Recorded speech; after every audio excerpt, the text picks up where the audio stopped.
बहुत से विदेशी मीडिया जो है वो भी कह रही है it's an anti Muslim law. ऐसा नहीं है। आप इस लॉ को आइसोलेशन में नहीं दे सकते। इस देश का एक इतिहास है। इस देश का विभाजन धर्म के आधार पर होना ही नहीं चाहिए था, मगर उस वक्त किया गया। और स्वयं कांग्रेस के नेताओं ने आजादी के वक्त सैकड़ों भाषणों में कहा है कि अभी मारकाट चल रही है, अभी जहां है वहां रह जाइए, बाद में जब कभी भी भारत में आएंगे आपका स्वागत है। परंतु बाद में इलेक्टोरल पॉलिटिक्स चालू हुई, वोट बैंक की राजनीति चालू हुई। अगर आप पारसी और ईसाइयों को ला सकते हैं, उन वो जो रिलीजन्स है, they were not born in India, तो अगर आप पारसी और ईसाइयों को ला सकते हैं तो मुसलमानों को क्यों नहीं? देखिए, मुस्लिम आबादी के लिए ही वो हिस्सा आज भारत का भाग नहीं है। वो भूमि इसीलिए दे दी गई थी।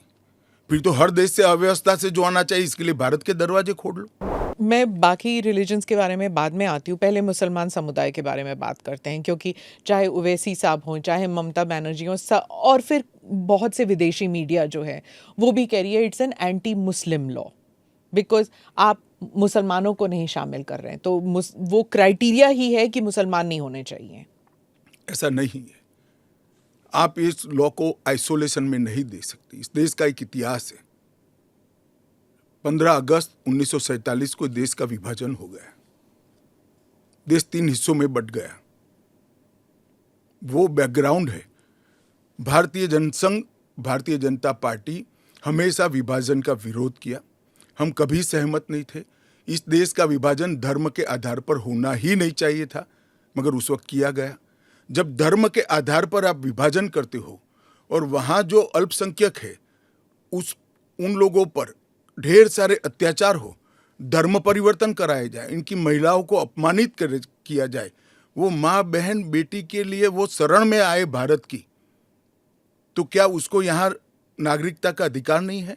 और स्वयं कांग्रेस के नेताओं ने आजादी के वक्त सैकड़ों भाषणों में कहा है कि अभी मारकाट चल रही है, अभी जहां है वहां रह जाइए, बाद में जब कभी भी भारत में आएंगे आपका स्वागत है। परंतु बाद में इलेक्टोरल पॉलिटिक्स चालू हुई, वोट बैंक की राजनीति चालू हुई। अपीसमेंट के कारण वो वादा कांग्रेस पार्टी ने कभी पूरा नहीं किया, जो आज नरेंद्र मोदी पूरा कर रहे हैं। सर, जो बाकी समुदाय, बाकी जो रिलीजन्स हैं, चाहे हिंदूज हैं, जैन हैं, बुद्ध हैं, सिख हैं, उन सबको तो मैं मानती हूँ, ठीक है, देवर रिलीजन्स बॉर्न इन इंडिया। नहीं, आंकड़े पर पारसी और अगर आप पारसी और ईसाइयों को ला सकते हैं, वो जो रिलीजन्स है, they were not born in India, तो अगर आप पारसी और ईसाइयों को ला सकते हैं तो मुसलमानों को क्यों नहीं? देखिए, मुस्लिम आबादी के लिए ही वो हिस्सा आज भारत का भाग नहीं है।